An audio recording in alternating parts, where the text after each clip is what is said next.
What's going on, everybody? This is Subshot here, and today in this tutorial, I'm going to show y'all how to make a DJ Mustard style West Coast bass. So let's get started. I'm going to play this beat for y'all, which is one of my beats I just recently uploaded to my website, subshotproductions.com. So let's play it out.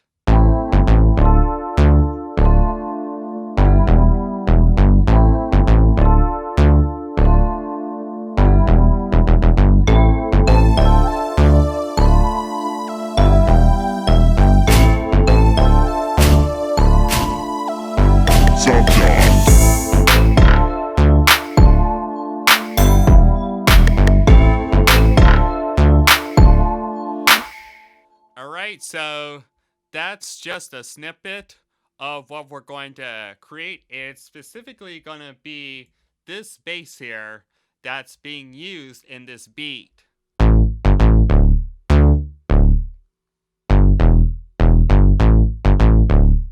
And you can see that I made it with Native Instruments Massive. So the first thing that we're going to do to get started is we're going to create a new massive.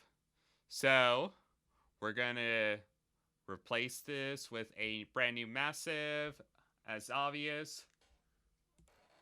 Alright, so here's the fresh massive that we started off with. This is how massive opens.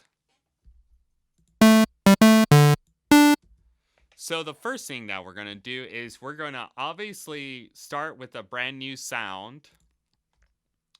And then this is the default patch in massive.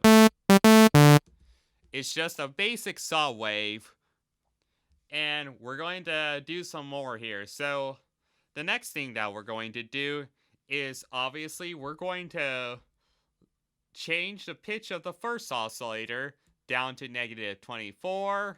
And then next thing we're going to do, we're going to add the second oscillator here and then add the third oscillator. The second will go down to -12, and then third will go down to about -24.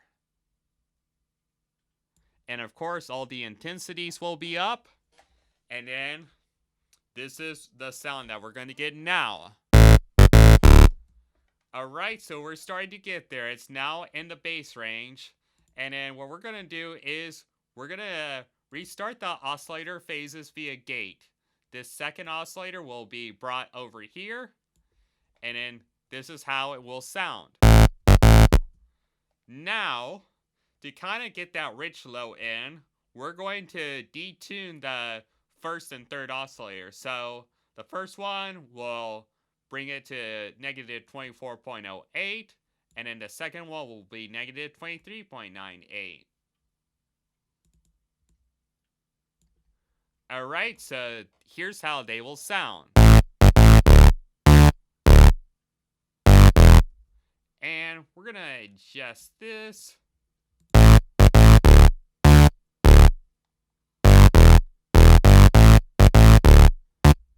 Alright, so now the next thing we need to do to kind of get that analog-y synthy bass, that funky bass, is we're going to start going through the filters. So everything is going to go through filter 1. We're going to put a low pass filter on it, set the cutoff to around 9 AM.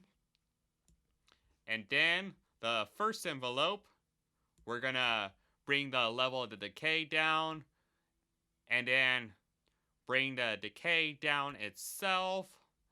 And then we're going to put this envelope on. We're going to bring this resonance down.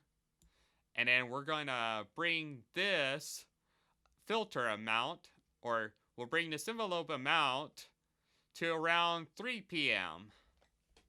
So here's what we're going to get. Now we want to put some release on the filter envelope and the volume envelope.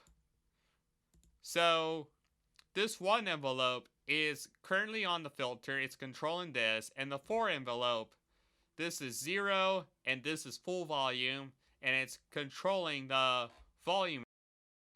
So here's how it's going to sound. So we're going to adjust this filter decay probably around to almost noon.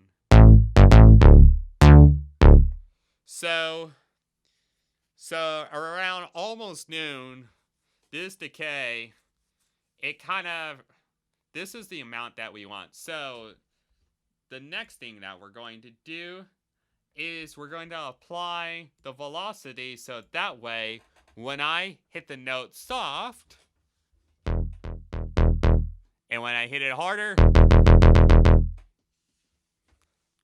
now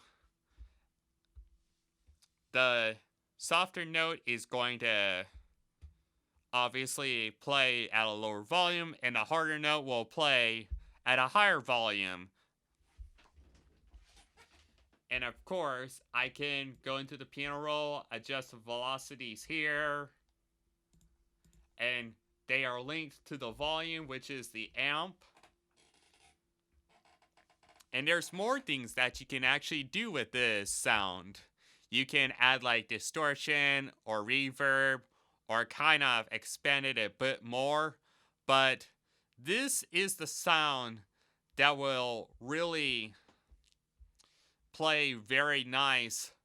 And it has some nice low end that plays well on the subs and that mid-range area. It's kind of that analog-y style bass that DJ Mustard used. And it's also useful in like 90s West Coast G-Funk or even Zapp and Roger style funk. So that's about it for this tutorial. Thank you for watching. Leave a like on this video, comment, subscribe, hit that bell notification. This is Subshot, and I'm out. Peace.